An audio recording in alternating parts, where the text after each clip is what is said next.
you guys, welcome back. I'm Ashley, and in this video I wanted to give you guys the best and the worst business purchases that I have participated in since the start of my small business. Let's get into it. Okay, you guys, so I've come up with four best purchases and four worst purchases. And some of these are experiences, so some of them didn't cost me anything, but I still feel like I needed to add them to the list. So I'm gonna jump back and forth. I'm gonna do one best, then one worst, one best, one worst. Let's get into it. So the first best purchase that I made was creating a workspace.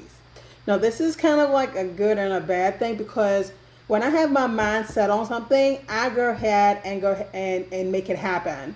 And when you're just starting a business, you don't have money coming in yet. So you're just trying to formulate an idea. You're just maybe have done one vendor event, maybe made $70, me. And so I did not have enough money necessarily to afford a stainless steel table that you guys see me cutting soap on, or pouring soap and all those things. Shipping station, stainless steel shelves to hold my ingredients and my molds and my products that are waiting to be labeled.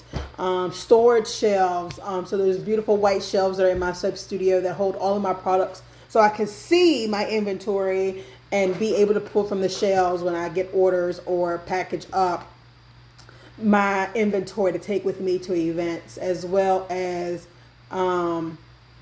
any other storage products or storage containers that I purchased.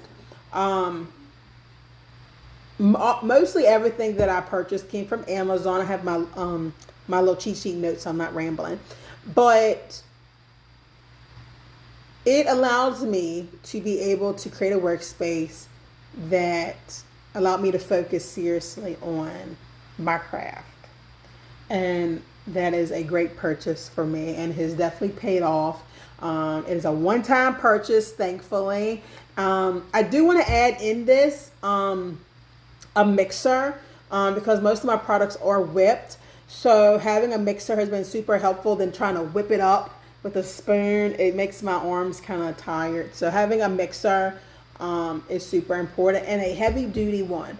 The first mixer that I purchased, like a week or two after I purchased it, it broke. And so thankfully I got it from Amazon, so I was able to return it and get another one replaced. And this one has lasted the past year or more. So that's great. The worst, and I mean the absolute worst purchase that I am still beating myself up about is pre-made labels.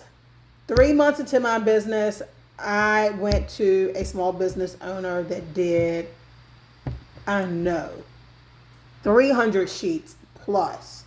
I spent $1,000 on pre-made labels. No, that's great if I am where I am now in my business. But however, just starting out in my self-care business, I was still feeling things out.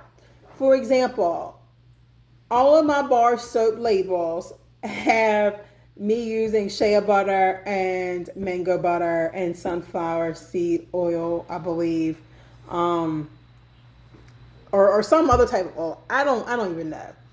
However, that was great when I first started, and I was still trying to feel out what ingredients I wanted in my bar soaps. But I realized that in my community, Southern Virginia, for me, what sells the best is my goat's milk soap. And so that doesn't do me too well when I have bar soap labels that say shea butter and mango butter, and now I'm selling goat's milk soap.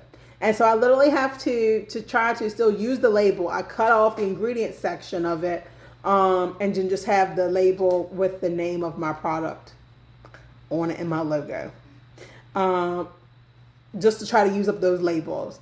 Thankfully, some of the products I have remained consistent with the ingredients, like my lip balms, my lip scrubs, Yeah, that's pretty much it.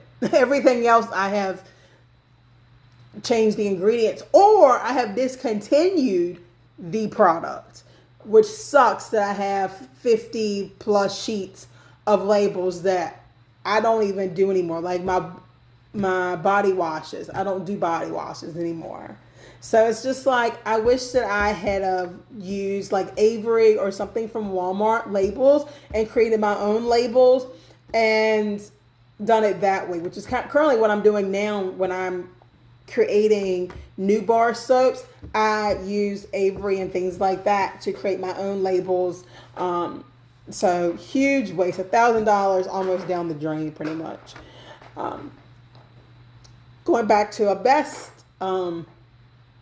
purchased was my Replica Surface. I did a whole video and I think it's in the description below. Replica Surface. Inexpensive purchase. Not as expensive as them pre-made labels, but an expensive purchase that has continuously paid off every time. I hope that in 2025 I can purchase 2 more, or at least 1 more Replica Surface. I made a decision in 2025 that I was not going to buy anything extra. I was only going to buy ingredients, fragrance oils, purchase vendor event fees, and that is it. I was not going to do anything else besides that, and I stuck to that. So 2025, I'm hoping that I can buy another Surface.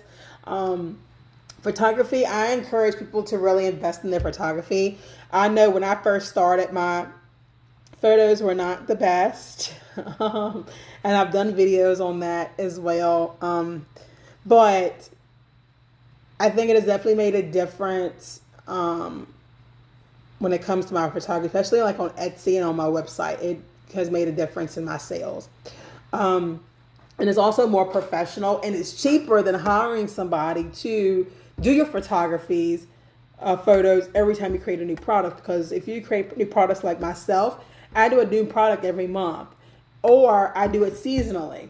And so I would be doing photography like every other month, and that could be quite expensive. So it allows me to really hone in on those skills and be able to do it from home. Going back to a worst, my whole mood changes when I talk about the worst purchases. Memory lane, you guys. Another worst purchase that I made was sample sizes. Now, this could be like a good and bad thing.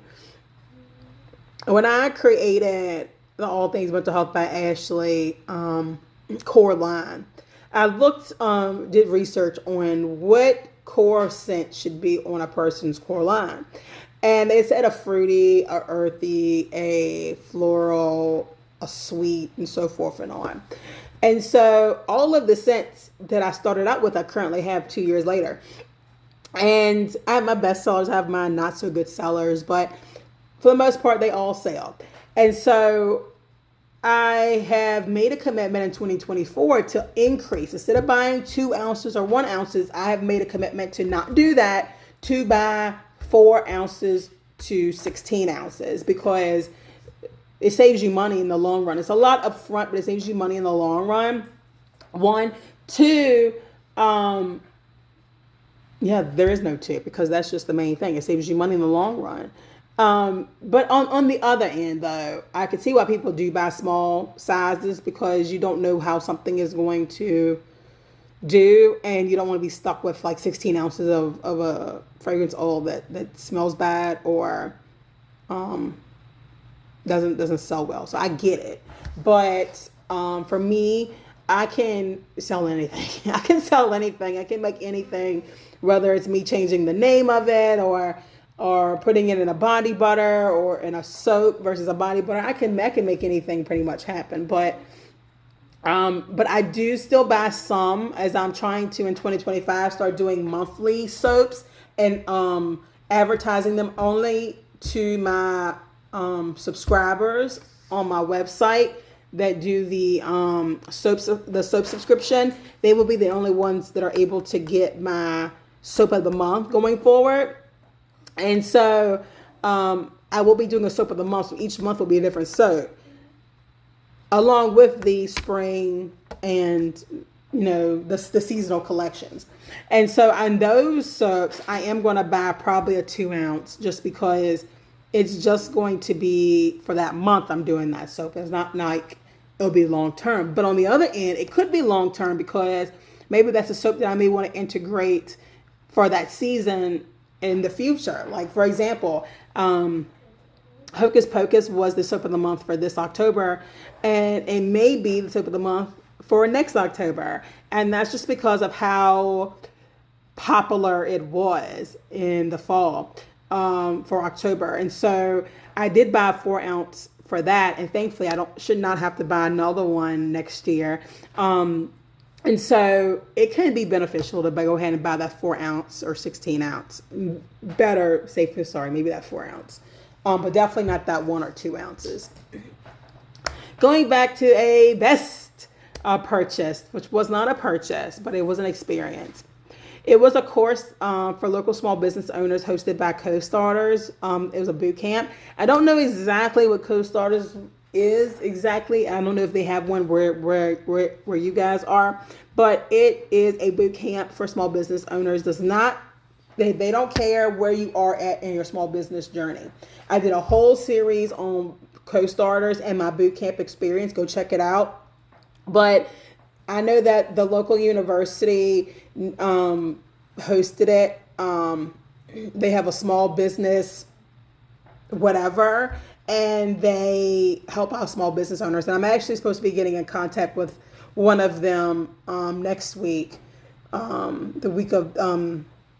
first week of December 2024, and have a conversation about grants, local grants for small business owners, and financial options for local small business owners that don't want to get into debt. And so that has been a really good resource for me. A lot of brick and mortar stores have done this.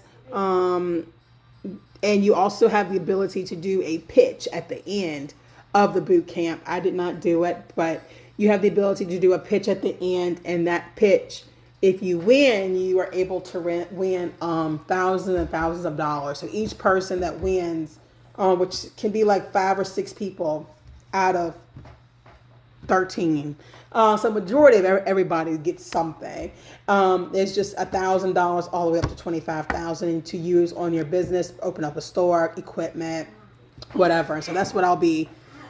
So having this COSTARTERS Bootcamp allowed me to now be able to talk to the small business people that are in charge of supporting small businesses and advertising and advocating for small businesses locally. So financial options for my business to help me grow and really take my business where I know can be. So the third worst option is trying retail instead of focusing on events. And kind of to expand this a little bit bigger is just saying basically,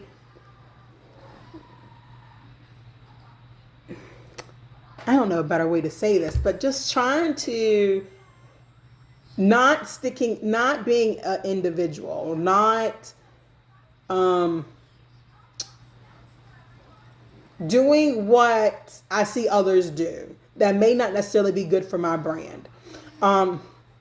People were definitely getting into retail stores, and that was the thing, is being in retail stores. And for me, even though I had tried it and it had not been successful, I kept trying. Instead of just letting it go and focusing that money on events, which are where I get the bulk of my money from. So that was waste of money, spending it on rent and fees to be in these vendor spaces or be in these shops, small business shops that were not supporting small businesses to be a small business owner themselves. They were not supporting, and they were not protecting the niche, meaning that I would not be the only soap maker in their store, even though that was the agreement. They would have 4 and 5 other soap makers in the store along with me. And so that was unfortunate. However, lesson learned. Going back up to the last best purchased which isn't a purchase either, it's an experience, but following what works best for my brand. And that kind of piggybacks off of what I just talked about, is that eventually I decided to follow what works for my brand and realizing what doesn't work and realizing what does work, and then marketing and focusing financially and mentally on what works, and events work. I have a good solid list of events that I have done in the past, and that have been profitable for me, and and certain locations, certain cities, certain towns are better for me than others. Certain times of the years, I know what times to kind of back off and what times to really get heavy on. So currently right now we're in Christmas season. And so for the past 6 weekends in a row, at least 5 weekends in a row, I've been doing events every single weekend. This is the first weekend break I've had. And then I have two more right after. And I have the ability to do 3 more after that. So going into the new year, and I've chosen not to, but like, this is a time to really hustle and bustle Q3, because this is the time that most small business owners make their money. So yeah, and so realizing that quickly and pivoting for what works best for our business. Lastly, the worst purchase I made was a Loaf soap cutter. I started off doing the crinkly cut sides back when I first started. I have actually 1 bar of soap from the very, very beginning of me making my first few bars of soap, and it's crinkly cut. Not crinkly cut like laying flat and cutting it crinkly like I do now, but it's crinkly standing up. So it's same thing, just different placement. But then so many people were doing crinkly cut, so I decided to go away from that, and I started to do the straight edge cut.